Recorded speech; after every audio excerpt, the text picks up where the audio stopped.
আমি ব্যারিস্টার সৈকত আহমেদ আল বারী। আমার ভিভিডলি এই দিনটার কথা এই জন্য মনে আছে। আমি I became barrister subsequently. Last পরীক্ষা ছিল আমার এই দিন, যেদিন আমার মামা শহীদ মেজর মাকসুমুল হাকিম মারা যান। I was sitting for my exam in London. যখন আমি এক্সাম হল থেকে বের হই তখন আমি খবরটা পাই।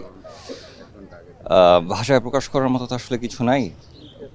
পরিবারের একটা অনেক শক্তি ছিলেন উনি, আমাদের ছোট মামা, খোকা মামা বলে ডাকতাম আমরা, শহীদ মেজর মাকসুমুল হাকিম।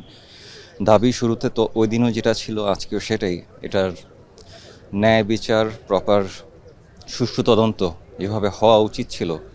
আমার দৃষ্টিতে একজন আইনজীবী হিসেবেও যদি শুধু বলে, একজন সাধারণ মানুষ হিসেবেও যদি বলি, এখনও দাবি এটা প্রপার সুষ্ঠু বিচার হোক।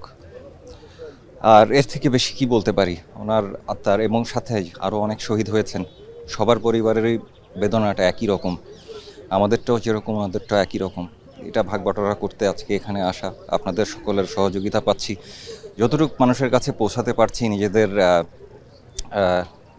হারিয়ে যাওয়ার বেদনার কথা, সেটুকু আপনাদের সাহায্যে পৌঁছাচ্ছি। আমার নানি এসেছেন, ওনার মা, আমার বড় মামা, ওনার ভাই, সবাই আজকে আমরা উপস্থিত হয়েছি। ওনার পরিবারের, ওনার ওয়াইফের পরিবারের তরফ থেকেও সবাই এসেছিলেন। আপনারা এত বছর, গত ১.৫ যুগ ১৫ বছর চেষ্টা করেছেন বা আপনারা সহযোগিতা পাননি এরকম? এরকম তো হয়েছে, অবশ্যই হয়েছে, এটা তো বলতেই হবে। আর্মি, গভর্নমেন্ট, যারা প্রশাসনে ছিলেন সবার কাছেই আমরা গিয়েছি। Even we wanted to file a writ, যেন এটার সুষ্ঠু তদন্ত হয়। আমি জানি অনেকে অনেক পদক্ষেপ নিয়েছেন এবং অনেকের সেই সৎসাহস, সেই সৎ মানসিকতা আমাদের সাথে তাদেরও ছিল। কেন এটা হয়ে ওঠেনি সেটা তো এখন সময়ের দাবি, নিশ্চয়ই আমরা এখন সেটা জানতে পারবো।